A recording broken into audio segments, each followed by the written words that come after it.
भाऊसाहेबांनी सांगितल्याप्रमाणे ते सांगायचे, त्यांनी मला सांगितलं आम्हाला, म्हणजे 4-5 मंत्री होतो आम्ही.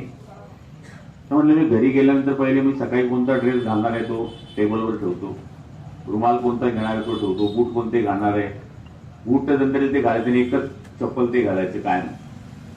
चप्पलचं पण सांगितलं, पुण्याहून ही चप्पल आणलेली आहे, ही चप्पल मी कंपल्सरी वापरतो. आणि सकाळी मी बरोबर 5 वाजता उठून पाऊण तासामध्ये माझा सगळा कार्यक्रम होऊन जातो.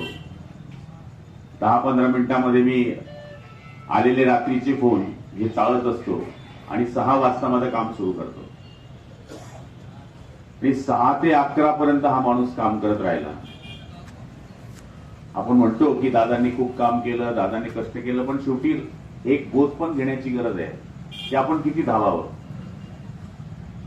शेवटी राजकारणी मंडळी याच्याकरता दादांसारखे व्यक्ती किंवा इतर व्यक्तींवर आपण काम केल्यानंतर त्यांची प्रशंसा करतोय, त्यांनी काम केलेलं आहे म्हणून आपण त्यांना गर्वाने बोलू शकतोय. पण शेवटी किती पळावं, त्या दिवशी जर थोडा वेळ त्यांनी वाचवला असता धोक्याचा सावट समोर असताना, तर कदाचित ही घटनाही घडू शकली नसती. कार्यकर्त्यांच्या प्रचार सभेला जायचंय, कार्यकर्त्याला निवडून आणण्याकरता सभा करायची आहे. जे कार्यकर्ता करता किती प्राण टाकणारा हा नेता होता. मला आठवतं की ज्यावेळेस मी एक साईन घेतली उद्धव साहेबांकडनं आणि त्यावेळेस उद्धव साहेबांचं सरकार होतं, पुण्यामध्ये आमची एक लॅब तयार होणार होती. मी जळगावच्याही सभेत ते सांगितलं. मी त्यांच्याकडे वेळ घ्यायला गेलो. दादा म्हणलं पुण्यात मग एक लॅब उभी करतोय, ती आणखी विभागीय लॅब आहे ज्याच्यामध्ये 163 प्रकारच्या पाण्याची त्याच्यामध्ये तपासणी होणार आहे. म्हणजे कितीची? म्हणलं 15 कोटीची आहे. अरे म्हणलं मग मी येणार. म्हणलं मला वेळ द्या. तर म्हणजे घे सकाळी 6 वाजेची. म्हणलं 6 वाजेची वेळ कसं काय घेऊ? मी 12 वाजता पोहोचणार आहे, 6 वाजेची वेळ कसं काय घेऊ? म्हणजे 7 वाजेची घे. आता मी काय बोलणार, उपमुख्यमंत्री माणूस, आणि त्यांच्या समोर जास्त कसं बोलणार? 7:30ची घे. मी विचार केला, म्हणलं 7:30 दादा कोण येणार? अरे तू कार्यक्रम तर घे म्हणले. आम्हाला मंत्र्यांना सवयच होती, म्हणजे आपण मी पाहिलं असेल, त्यांनी जर 3ची वेळ दिली तर 3ला 10 कमी असताना बसावं लागायचं. कारण की शिंदे साहेबांना 3ची वेळ दिली, तुम्ही 4ला बी गेली तरी चिंता नव्हती. पण यांनी जर वेळ दिली तर 10 मिनिटं पहिले आम्हाला बसावं लागायचं. आम्ही ते त्या पद्धतीने हजर राहिलो. तुम्हाला विश्वास बसणार नाही मित्रांनो, 900 लोक हजर होते त्या कार्यक्रमाला सकाळी 7:30ला. त्यांनी 35 मिनिटं दिली होते. 35 मिनिटात कार्यक्रम संपला आणि दातावर पोटावर थाप मारली. गुलाबराव याला म्हणतात म्हणले अजित दादा. पाहिलं म्हणलं माझं काम कसं आहे, आपण वेळेवर चालतो आणि वेळेवर धावतो. मला तरी असं वाटतं की असा नेता होणे नाही. आपण कोणत्याही पक्षाचं त्यांना लेबल लावलं तर मला ते मान्य नाही आहे. कारण की ते पक्षाचे नव्हतेच, ते माणसांचे माणसं होते. असे क्वचित लोक असतात की जे पक्षाकडे बघून काम करतात. यांनी कधी पक्षाकडे बघून काम केलं नाही. उलट ज्यावेळेस आम्ही कोणी म्हणले बंड केला, उठाव केला, जे काय म्हणलं आम्ही केलं, त्यावेळेस मी एक सभागृहामध्ये भाषण केलं आणि त्या सभागृहामध्ये आपण ऐकलं असेल की आम्ही अजित पवार साहेबांचं या ठिकाणी हवा घ्यायचो की हे किती काम करतात आपल्या कार्यकर्त्यांकरता, केवढं रात्री मेहनत करतात.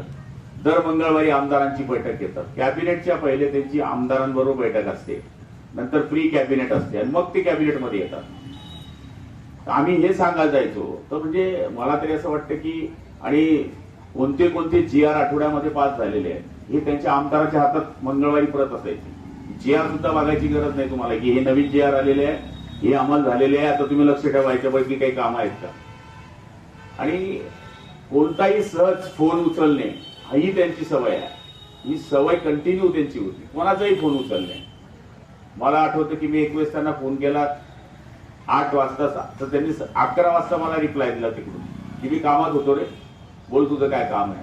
म्हणजे एवढं आठवण कोणी ठेवत नाही. आणि मला तरी असं वाटतं की माणसांमध्ये माणसाळलेला माणूस ज्याला म्हणतो त्या माणसाने अशी कामं केलेली आहे. असं म्हणतात की कल खेल में हम हो ना हो, गर्दिश में तारे रहेंगे सदा, भूलेंगे तुम भूलेंगे हम, पर हम तुम्हारे रहेंगे सदा. अशा पद्धतीचं काम करणारा हा नेता आपल्यातून निघून गेलेला आहे. मला तर बऱ्याच आठवणी सांगता येतील, कारण की मी उद्धव साहेबांच्या सरकारमध्ये पण त्यांच्याबरोबर होतो, नंतरच्या सरकारमध्ये पण मी शिंदे साहेबांच्या सरकारमध्येही त्यांच्याबरोबर होतो, आदरणीय देवेंद्रजींच्या सरकारमध्ये पण होतो, आणि ते तिघं वेळेसही अर्थमंत्री होते. त्यामुळे कोणत्याही मंत्र्याची चाबी ही त्यांच्या हातात होती. मला आठवतं की आत्ताच जस्ट माझे TSPचे आणि OTSPचे पैसे पाणी पुरवठ्याचे अडकले होते. मी त्यांच्याकडे गेलो, म्हणलं दादा माझी 248 कोटीची फाईल अटकली, कॉन्ट्रॅक्टर बोलतायत किती देणार म्हणले पैसे, तुमची 5000 कोटीची बिल आहे. पण बघ म्हणले मी देतोय, पण बारामतीचे 12 कोटी पहिले दे. म्हणजे ज्याला म्हणतात की पक्षी फिरे आकाशी त्याचं लक्ष पिलाशी, अशा पद्धतीचं काम या माणसाने केलं. आणि कधी कोणची राजकारण केलं नाही. रागवायचं असेल तर 2 मिनिटात रागवणार आणि लगेच विसरून जाणार. सभागृहातले तर किती उदाहरणं सांगेल मी. सभागृहामध्ये चितपट बोलायचं असेल तर त्या माणसाकडनं शिकावं. ज्याप्रमाणे R.R. आबा होते, मुंडे साहेब होते, देवाच्या कृपेने मनोहर जोशी सर होते, किंवा असे कितीक नेते आहेत, शिवणकर साहेब होते, महादेवराव शिवणकर होते. मी या लोकांना आम्ही ज्यावेळेस पाहिलं, प्रत्येक अडसूड साहेब होते, म्हणजे अडसर होते, म्हणजे बरेच अशा लोक आहेत. देवेंद्रजींचा तर विषयच नाही आहे, पण हे सुधीर मुनगंटीवार साहेब आहे, यांच्या सानिध्यामध्ये राणे साहेब आहे, यांच्या सानिध्यामध्ये आम्ही काम केलं. पण प्रत्येकाचे वेगळे वेगळे पैलू ज्यामध्ये बघितले. पण दादा स्पष्ट वक्ता सुखी भव, जे आहे ते तोंडात बोलणार, जे करायचंय ते करणार. आणि मला नाही वाटत की असा नेता होणे नाही. आज त्यांनी आपलं नाव तयार केलं, त्यांच्या कुटुंबावर सगळ्यात मोठा आघात आहे. आणि तो आघात विसरण्याकरता त्यांना किती प्रयत्न करावे लागतील. आता आपण बघतोय की त्यांच्या कुटुंबामध्ये उपमुख्यमंत्री पद जरी आलेलं असलं तरी त्यांच्या कुटुंबावर ह्या गोष्टीचा विचार आपण केला पाहिजे की युद्धावरचा सेनापती गेल्यानंतर मागच्यानी तलवार हातात घ्यावी आणि युद्धावर जावं. तशाच प्रकारचं काम त्या कुटुंबाने केलेलं आहे. मला एक सांगा आपण की आपण सगळेजण कोणत्याही पक्षाचे असा किती कुटुंबाला वेळ देतो आपण, सांगा ना.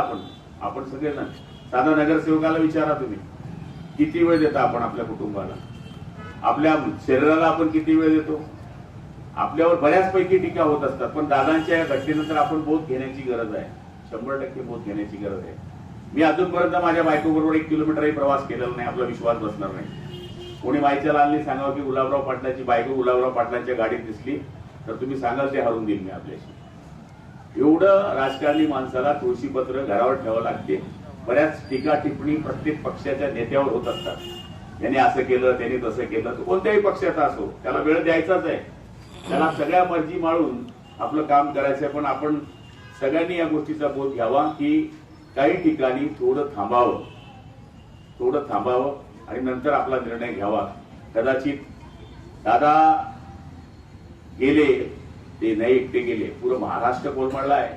तुम्हाला लक्षात येणार नाही याची झळ. म्हणजे महाराष्ट्रामध्ये असा नेता होणे नाही. आर्थिक शिस्त लावणे.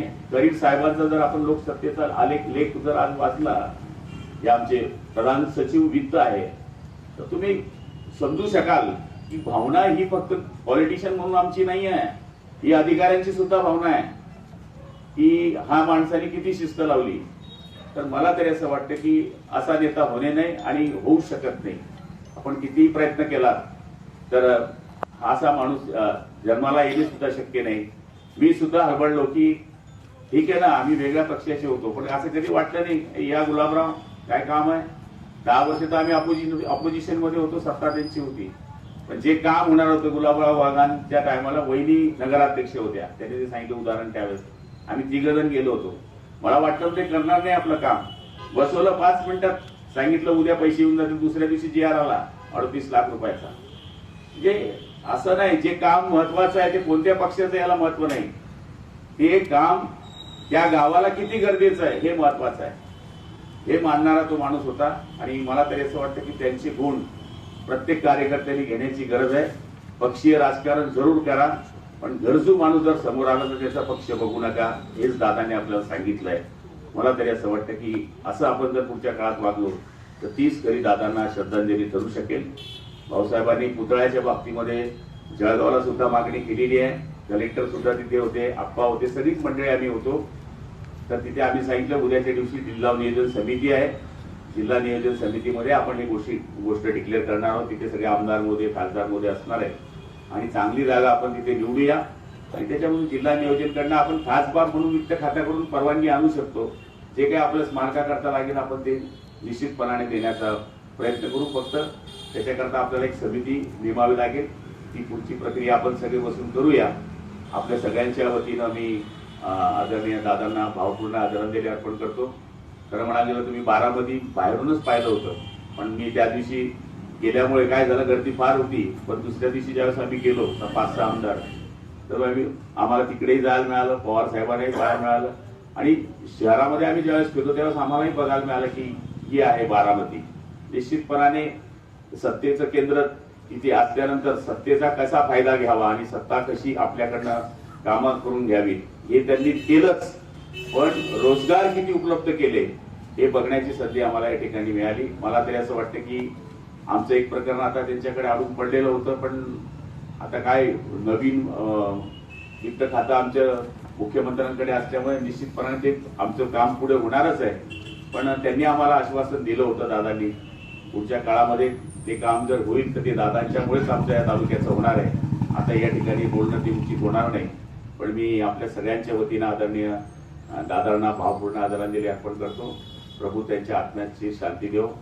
आपल्या परिवारावर भाऊसाहेब असतील किंवा इतर मंडळी हे सुद्धा भरपूर आघातामध्ये आहे.